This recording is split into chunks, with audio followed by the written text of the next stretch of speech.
Hello, church. I'm Andy, and I'm going to be leading our devotional today. And while I've been in lockdown, I've been reading through Isaiah. And the other day, I came across a really famous verse, Isaiah 55, verse 8. And it says, God is speaking, "For my thoughts are not your thoughts, neither are your ways my ways, declares the Lord. For as the heavens are higher than the earth, so are my ways higher than your ways, and my thoughts higher than your thoughts."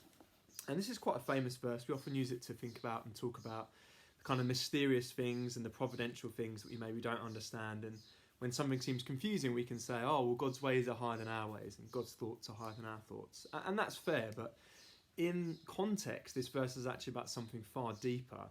The verse just before, it says, "Let the wicked man forsake his way, and the unrighteous man forsake his thoughts. Let him return to God, and he will have compassion on him, to our God, and he will abundantly pardon him. For my thoughts are not your thoughts." And it really struck me that for all the confusion and for all the mystery we can have at any time in our lives, but especially now, thinking, what is God doing and what on earth could be happening? What is God thinking?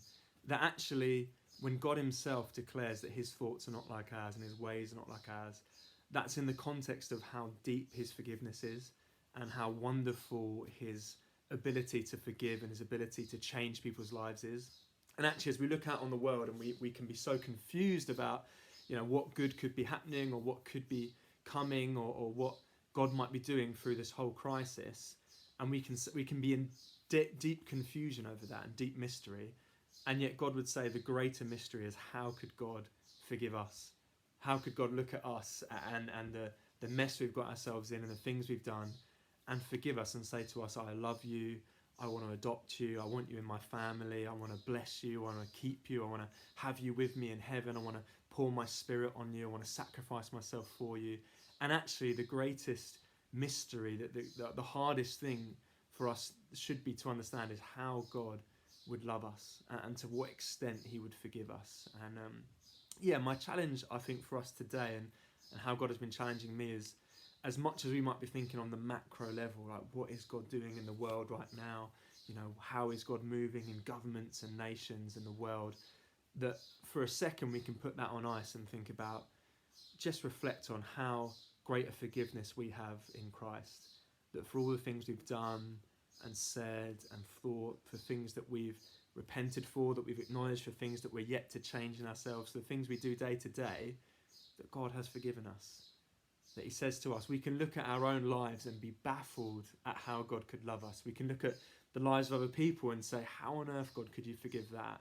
We can look at things we've done in our own past and think, can God really accept me?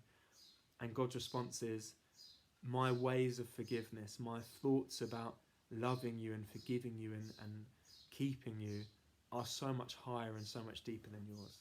And so today I'd really advise you and really encourage you just to reflect on, no matter what you have done, and no matter what you have said or thought against God, against others, against yourself, that God's forgiveness is so deep and so wide and so great that it is the universe's and history's most baffling mystery.